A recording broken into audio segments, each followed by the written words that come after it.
All right, we're going to check out this Noreen BN36 today. Yeah, I don't know if they still use that moniker there as part of the model name or not, but there you have it. I think this is a slightly older one. I don't know how old this is, at least a few years old, so they might have updated versions by now.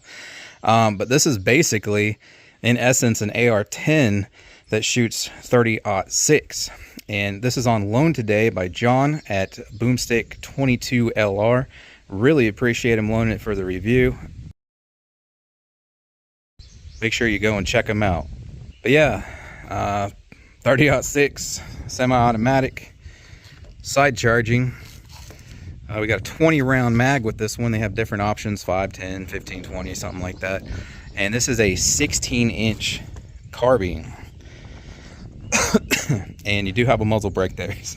So it's going to help with the recoil, which I'm happy, because we just got this plastic, regular adjustable AR butt pad, butt stock, whatever. So there is, no recoil absorption there, but that muzzle brake up there should help us out. And while I'm speaking on the quirks of this rifle, it feels very comfortable, very ergonomic. And my first impression was, wow, this thing's actually pretty light. Because, AR-10s are usually a good bit heavier than regular AR-15s. And I picked this up without the scope on there, and I was like, dang, this thing's actually light.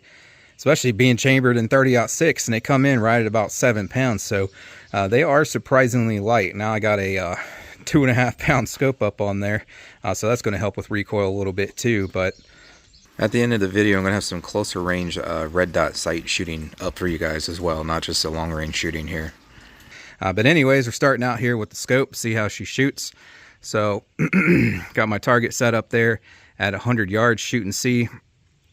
So we're getting zeroed for 100, or I might do a 200 yard zero on it. But I'm probably going to start over here on these clays on the 50 yard mound, get it close, then walk it out to the paper. And then currently out there 300 yards, I have this thing would focus, my 16-inch gong out there. And then provided that it likes the ammo that I got, we'll take it out further. And I'm shooting Freedom Munitions 180 grain soft point, which I guess I should have showed you guys that here. Let me find the dang button over here. Where is it? Come on, I know it's over here somewhere. Why can I not find it? Oh my goodness. There we go. I'm like, I know it's right there, but for some reason I couldn't feel it. So there's those pretty nice uniformly formed soft points there.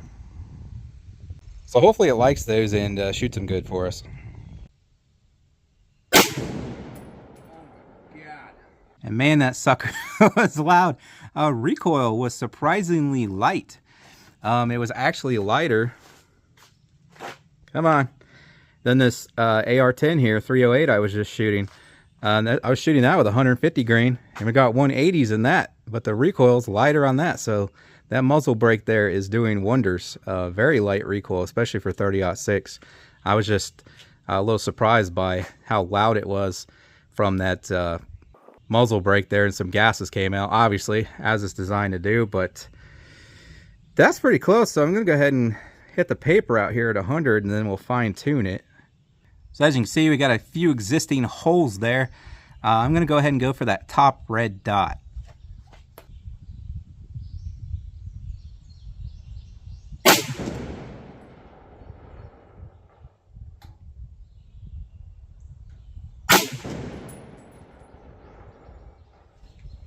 Woo!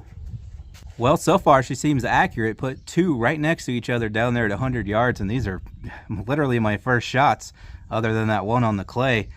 And also wanted to mention that thing has a mil-spec trigger. At least that's what it feels like to me.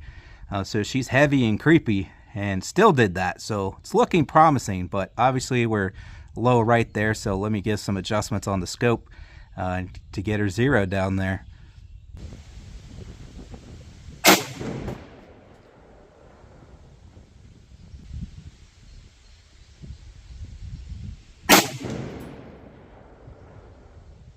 So as you can see there again, 2 shots practically touching. We got a little space there between these two.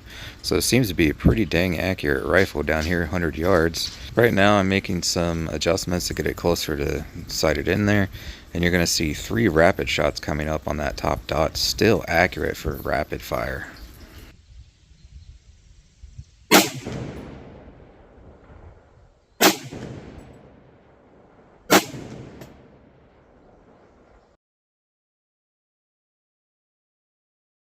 And I actually just discovered something, so this is going to give us accuracy issues here. So I ejected this round because I wanted to leave the bolt open so the airflow could get through there and cool the barrel down quicker. And this is what I found. If I can get a freaking focus, get down here. Look at that tip. And I was like, oh, it's bending the tips as it chambers. Until I looked at the mag, and it might be doing that some chambering as well, but look at the tips on these now. Both the left one and the right one are crooked, so I think from the recoil, it's blunting the tips of those rounds, those soft points.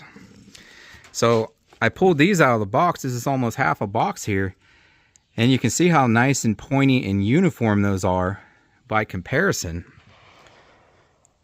to these.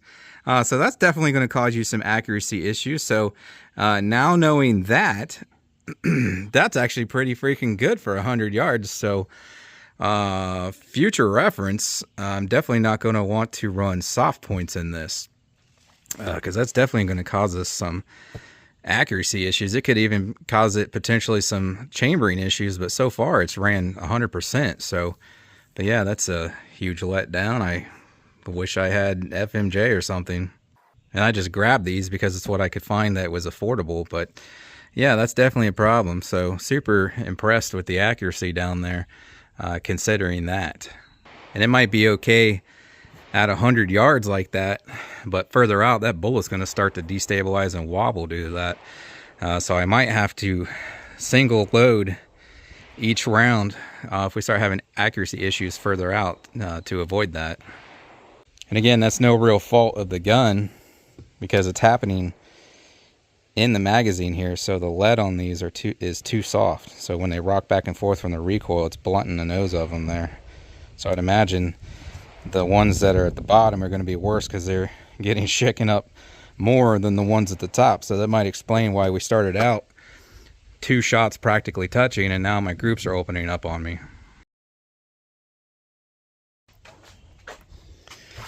Now, just to double check, I took one of these. I took the one on the far left if you want to rewind and, get a good look at it. I chambered it and then unchambered it just to see if we were getting any distortion from chambering, and we are getting some. Whoops. Okay. Looks good, looks good, looks good until about there. There it is. You can see on the very tip there, it gouged it a little, but nothing like this. You see what I mean? So, yeah, with the AR style, I don't know, feed ramp, if you will, soft point's probably not the best idea, but I'm guessing these are just too freaking soft. And like I said, they're rattling around in the magazine every time you shoot from the recoil, and it's blunting the nose of those. So, not too bad as long as you're not trying to shoot, 1,000 yards. That'll still shoot decently accurate there, but that not so much. All right, here we go at 300, and I'm using the ones with the blunted tips to use them up, so don't look too much into the accuracy out here at 300 yards. You guys just saw what it'll do, MOA or better, so we'll go ahead and use these up on that gong at 300. Hopefully they're still good enough to hit it.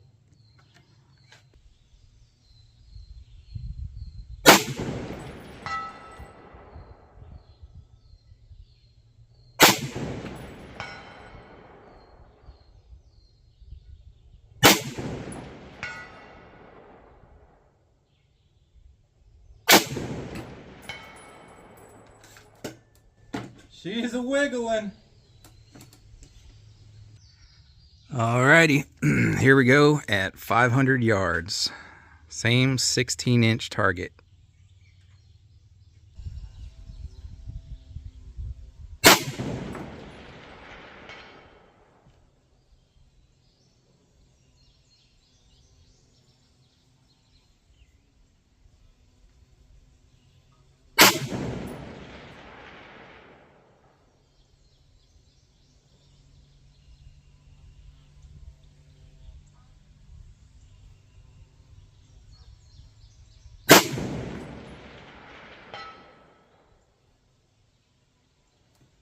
All right.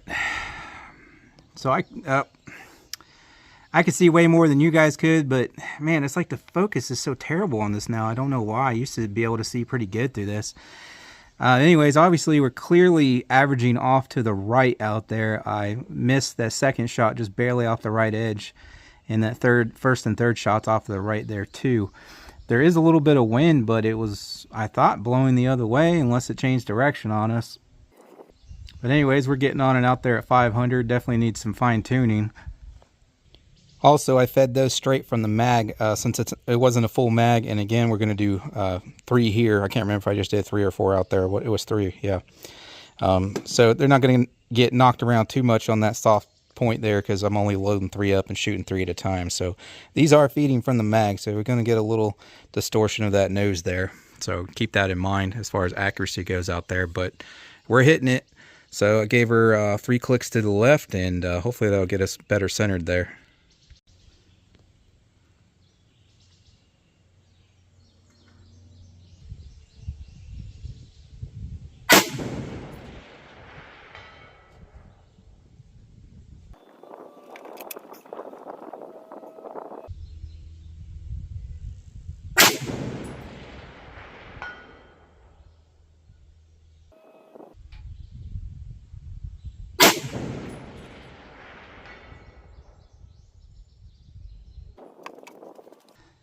All right, well, from what I could tell, and again, I can see better through the scope, first 2 were pretty centralized. The second one dropped a little low right, but still not much bigger than a fist-sized group out there, so that's certainly acceptable.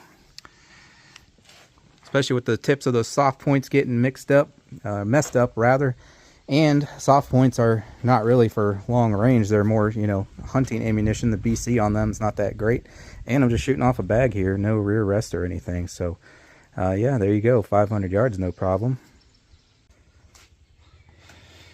Well, it's an oversight on my part. Trying to do too many things at once and get all the recording in time and all that crap. But let's see if I can do this one-handed. So you should have been able to hear that clicking sound. My scope's rocking back and forth because I did not get it tight on the Picatinny rail. So that probably explains our shift on the point of aim out there.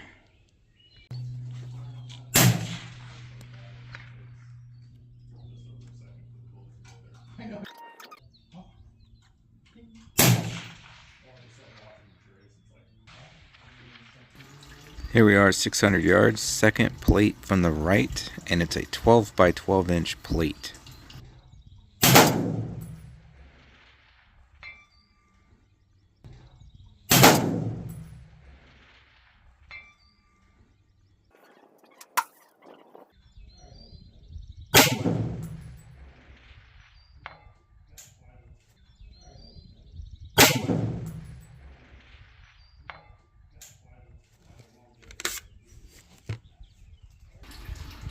Now here I'm going for that half-scale silhouette out there at the green 700-yard mound. And I started having some issues with the rifle feeding. On location here, it was pretty much just every time I would load a round or 2 in, because I wasn't putting very many in at once because I didn't want to blunt those noses from the recoil. A lot of times when I'd go to chamber the first round, it just would not pick it up. It's almost like the bolt just skipped right over the top of the round and didn't chamber it. So probably 50% of the time, every time I'd go to chamber a round, which was often, because there's several shots here off camera, I'm just showing you guys, you know, the hits after I got my dope correct and all that. That way you don't have to sit through the whole process. But about 50% of the time, I'd go to charge the bolt and to chamber the first round, and the bolt would just skip right over the first round. But then usually I'd pull it back again, and then on the second time around, it would work. But I would later find, well, I assumed that this was due to a magazine issue because, you know, I was certain that it was fully inserted, and I always give the bottom of the mag a real good heavy, you know, tap with the palm of my hand several times, so I know it's fully seated each time. So I automatically assumed it had something to do with the magazine, and boy did it. If you stay tuned here just for a few more minutes, you will see the magazine, when I go and put a red dot on this thing and use it close range, it really starts giving us issues. And that click you just heard right there, it's from it not chambering that first round. But anyways, here's my shots at 700 once I got her dialed in.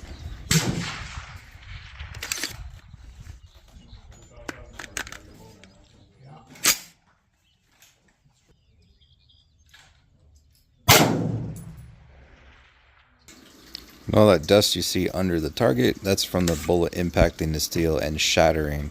This one doesn't really make a ding sound because it's too securely mounted to that pole and it does not swing.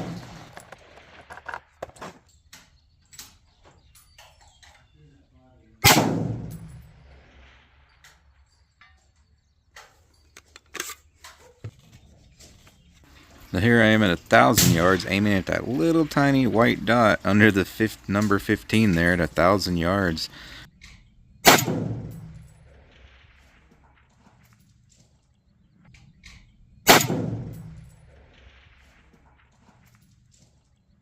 I was super surprised that I got this thing out there at 1,000 accurately. I mean, it did help. We had a very calm day once I was out here shooting 1,000. I mean, there was a light breeze coming and going here and there, but it really blew me away that with a 16-inch barrel with a 30-06, I was able to get that out there accurately. Not only a short, stubby little 16-inch barrel, especially for a 30-06. So now, no doubt we have a decent amount of velocity loss from that short barrel. But that was shooting that cheap, only cheap, you know, $1 per shot or less Freedom munitions, but it's a freaking hunting soft point. But anyways, after I had a couple literally near misses just off the right side due to the wind kicking up on me a little bit, it finally settled back down, and here's another hit at 1,000 yards.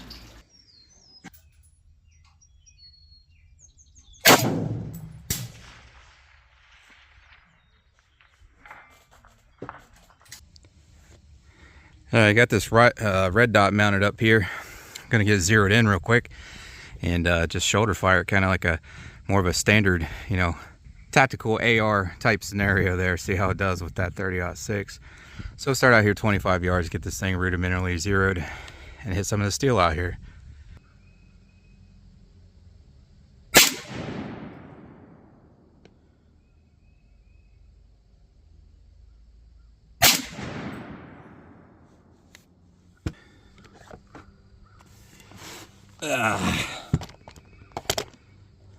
Got one left in that mag there of what I put in there, the remainder of that Freedom munitions. Let's see if I can hit that guy at 75. We'll check it out there.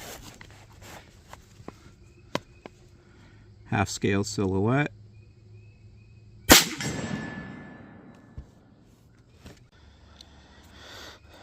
Alright, I just want to get this on camera here before it straightens up. And you can see that's obviously an issue. There it goes. It was not doing that with the 150 grain by Freedom munitions. But the issue I was having with the Freedom munitions, probably already had it earlier in the video, but it would blunt the, every time I'd shoot, they'd rock back and forth, and maybe that has something to do with it, with that mag not working right.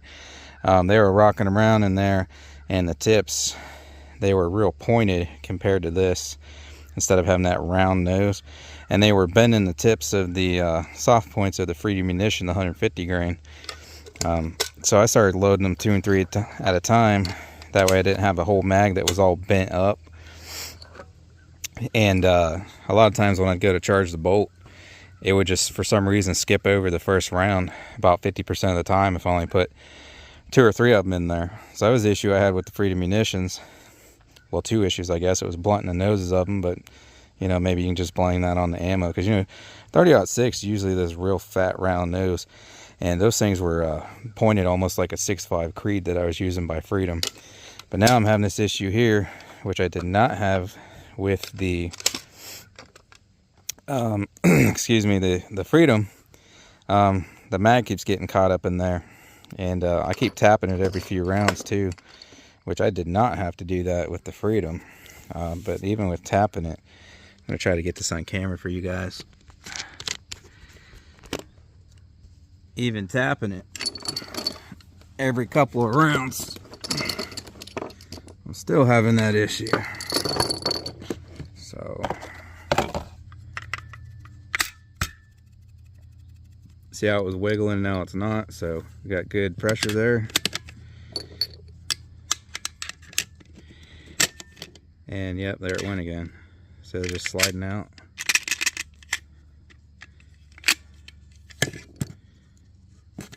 And so I tap it. I don't know. But I'm pointing this out because not only is it, you know, you guys probably want to know, but I don't know how it's going to feed these. And they're loose again. See?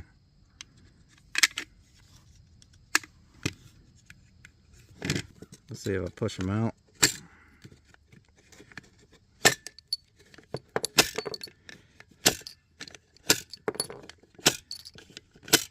That time it fed okay. I tried that just before I turned the camera on for this, and it was, the follower was caught in there and they were just dropping out after a few. So anyways, yeah, I don't know what's going on with the mag.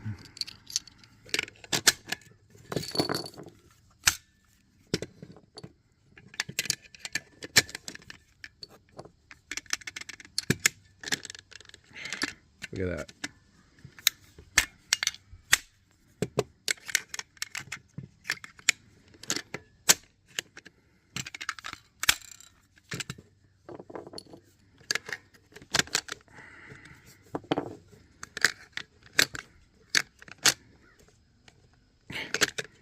All right, now it's caught. I can't push this one in. There it goes.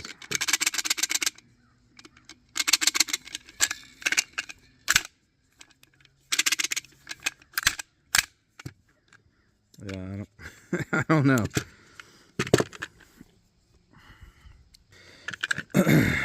Anyways.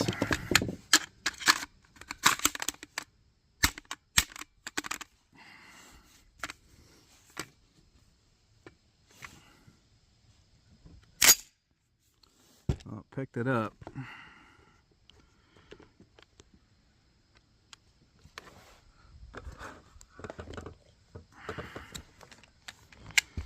So anyway, it's got a half scale 25 there hiding behind the bag.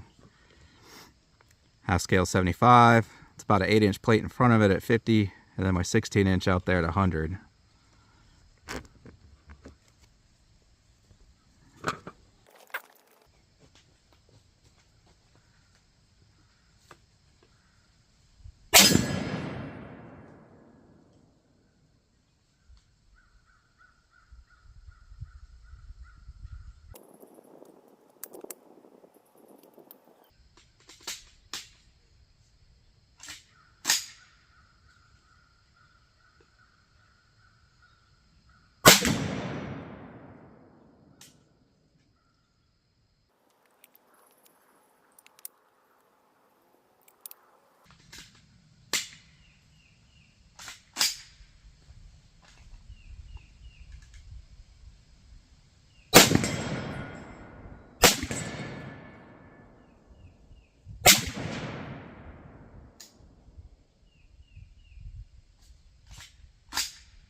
So yeah, clearly she does not like those Remington 180s there. And like I said earlier with the Freedom 150s, a lot of times I get a chamber the first round and the bolt would skip over it for some reason.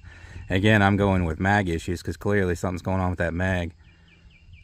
It just must be exacerbated with those Remington rounds. And then also due to the super fine small pointed tip on the soft points on the Freedom munitions, if I loaded more than a few at a time in that mag, then them rocking back and forth in there, it was blunting and bending the nose on that Freedom ammo. But I'm going to go with there's something going on internally on that mag. It's not holding tension like it should. So yeah, if not for that mag issue, you could definitely run it like that with a red dot if you wanted.